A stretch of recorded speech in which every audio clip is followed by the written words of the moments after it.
I ended things with my long-term friend with benefits because I fell in love. Now I'm broken. I met her in high school, 8 years ago, and since then we've always had a wonderful thing between us. She's been my best friend and one of the people I talk to the most. A few months ago I noticed that I started developing feelings that I don't necessarily knew how to deal with. We currently live in different cities, but we visit each other monthly and it's the best thing in the world. Every time she visits me, we hook up for a night. It's wonderful, I feel happy, and it's always the best sex of my life. But lately, the following week after we meet, I start suffering with the negative feelings, missing her, being jealous, the fear of losing her, insecurity of having no future together. We went on a trip a few days back and it was incredible, the best weekend of this year for me. When I came back, I felt like I couldn't hold it any longer. I told her I loved her and she told me she loved me back. But then, I called and asked her to be my girlfriend. We've been through a lot since we first met. For the most part, I've never saw her as someone I've wanted to have a relationship with. She once gave me an ultimatum. I asked her to be serious or we would stop seeing each other. I told her I wanted to stay as a friend. This was back when I was 17 and I was childish, immature, and probably disregarded her feelings a lot. She started dating someone else the following year. I've never had a girlfriend. Our paths crossed sometime later after she broke up and we were living back at the same city again.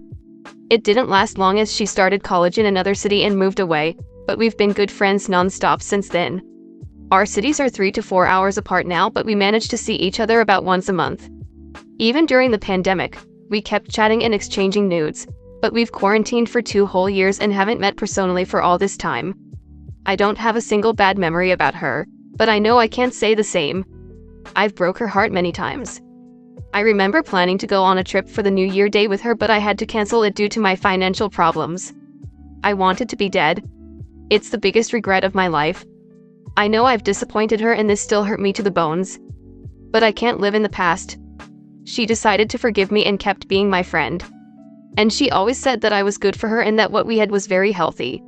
In the last months, already 8 years after we've met, I noticed that I felt things for her that I've never felt with nobody else.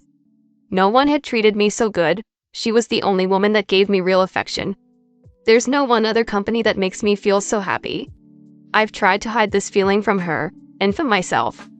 I've tried using Tinder and dating other girls, but I couldn't establish a connection with anybody else. We've never said anything to each other about being exclusives, but she told me she wasn't seeing any other guy. I couldn't stop thinking about her even for a single day, so I asked her if we could advance a trip we've been planning a week so I could see her sooner. This trip was wonderful. I couldn't care less for the rest of the world when I was with her. We've had so much fun. I've never had so much sex in my entire life. We spent our first day entirely on the bed. At our second day, we went to the beach and I told her I loved her. She told me thinks she loved me back. When I came back home, I talked to her about feeling jealousy and insecure about her seeing other people, but she told me she was only hooking up with me and there was nothing for me to worry about. Even so, she wouldn't be wrong if she slept with someone else. We haven't established a rule about that, but I didn't thought I would feel so bad about it. In this call, she finally said she really loved me back. But for some reason, I noticed that my feelings for her wasn't reciprocal. If at some point she was in love with me, she got totally over me now. I had a deep fear that there's no way we could work out anymore. I, on the other hand, took 8 years to fall in love with this woman. But I finally did. I've called her and told her I wanted her to be my girlfriend. I told her I knew we have obstacles to overcome and it wouldn't be easy. We lived in different cities and we are so different on our likes, goals, and dreams, but for me none of that matters. She told me she wasn't thinking about that at the moment. She's focused on herself and her career. She doesn't want the commitment and the responsibility. Her future is uncertain and she might want to travel to other places. She also mentioned the obstacles I myself had brought up. She wanted us to keep seeing each other like we've used to, but I said I need some time apart to think. But I don't think I can go on like this. I said I've wanted to share my life with her, but I don't think she sees me in her future. My self-esteem won't come out of this intact. If everything between us is so great, our jokes, our talks, our synergy, our sex, what else did I need? I feel revolted, not at her, of course. Nobody chooses how to feel about someone. How can I love her so much and she do not feel the same? I kept trying to find a reason, But often these things don't have an explanation. I know I can't rationalize love, but I still keep torturing myself with this. Now I will always live in regret. Should I kept seeing her like we usually do, despite my suffering? Since I changed and fell in love with her after many years, could that also happen to her if I gave it some time? Or would she find someone that could make her happier, and that she could see a future together, and then it would be her to break up with me? I can't live on the past. What happened, happened. And I'll always think about the what ifs. What if I did it differently? What if I had prepared myself before asking her to be my girlfriend? What if instead of asking through a video call, I've asked her personally after a beautiful and happy day together? I suffocated her. I should have given her time to think, but instead I told her I loved her. I was suffering with jealousy, and I wanted to be with her all in a single week. What if I developed it over time? Would her answer be different? I sincerely think it wouldn't. It's good that we've never had a fight. There's no hurt feelings between us. We simply broke up because it was so good. Now I'll miss her, and I'll have to bear it. I need to get over her so I could be her friend again someday. But this might take a long time since I still have hopes of being together with her in the future. But I feel like I need to kill this hope to move on. Comment.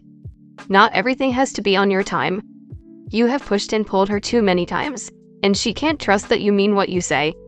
What if you love her today and 3 months from now you decide differently? That's what she is thinking. If you want her, then you need to prove that you will keep your dang word and show her that she is it for you. If you can't do that and you selfishly decide to stop being there for her even as a friend because she won't give you what you want right now, then she is right to distrust you and you don't deserve her. Don't know what to say other than I'm sorry you're going through this and it sucks a lot.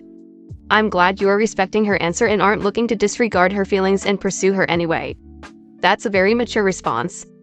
I wager she probably felt exactly what you're feeling now, just much earlier, and probably processed and learned to accept what she wanted wouldn't happen. I obviously can't speak to what she feels now. She may be completely honest in her reply and she's moved on, or she might just be too wary of trusting that you actually mean it.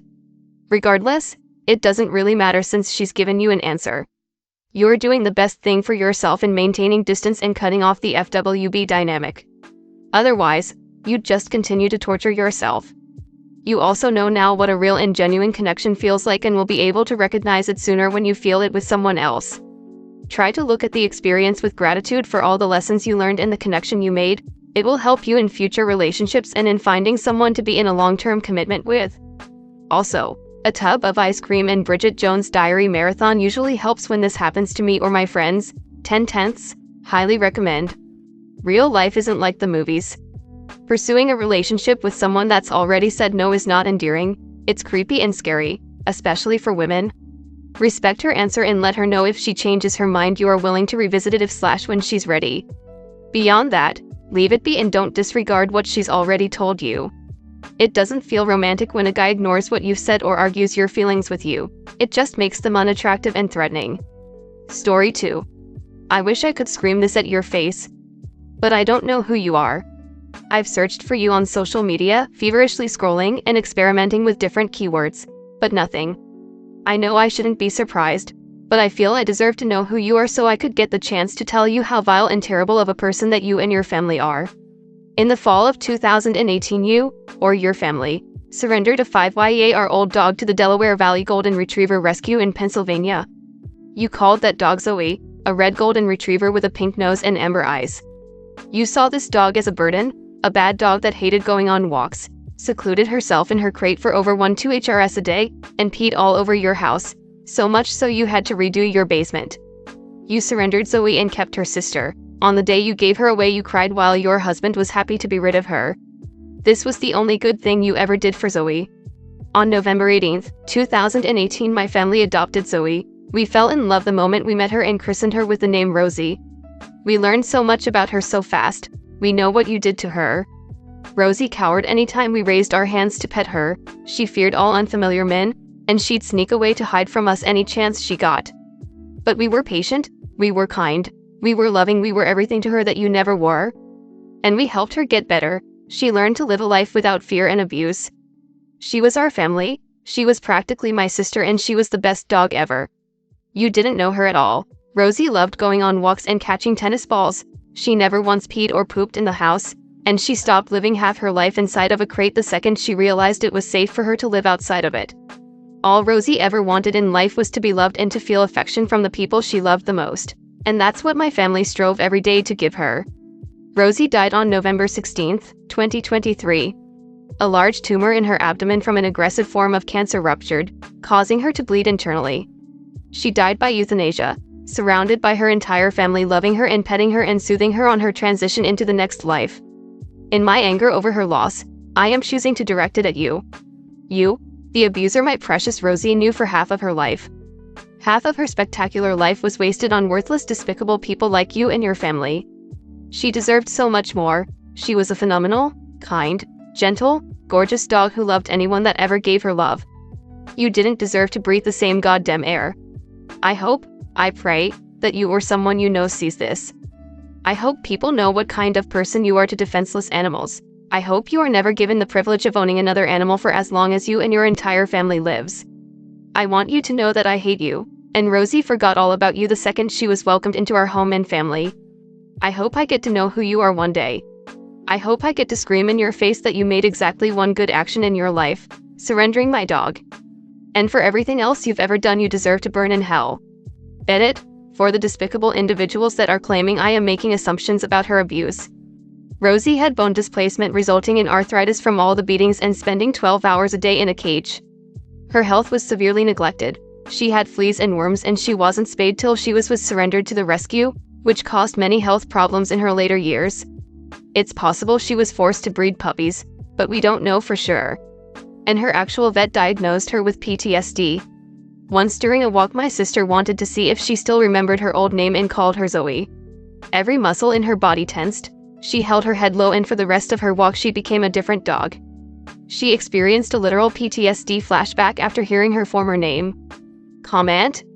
My grandpa's dog went through something similar. Whenever he adopted him, they named him Willie, in reference to the book Charlie and the Chocolate Factory. When I asked why he named his dog after Willy Wonka, he told me it was because he got the golden ticket. I love Willie, even if he can't do anything but growl at me and bite me. P.S. Yes, people, I also pointed out that it was Charlie who got the golden ticket, not Willy Wonka. My grandpa knows, he just doesn't really care. His dog is as close to happy as a dog with as much trauma as Willie can be. All of my dogs have been rescues, only one adopted as a puppy, and the others all have some form of abuse or neglect in their past lives before me. I have been very angry at them, too, but have accepted that my dogs had their best lives with me and that has to be enough. Rosie was so loved by you and she lived her best life with you, even though it is never long enough. She will always be with you. I hope you can find comfort in that. Meanwhile, I wish all animal abusers spend eternity suffering the treatment they inflicted on my dogs. I'm so sorry your puppy is gone, but know that you gave her the best life possible and that she got to know what true love and safety felt like. Know that she got to live her best life with a family who loved her and that she very much loved in return. Rosie will be with you in spirit, always. Thank you, OP, for giving this precious animal a good life up until she died. I'm sure that she was loved and incredibly grateful for her new family. R.I.P. Rosie. I hope you are forever getting treats and going on walks, and having fun adventures in doggy heaven.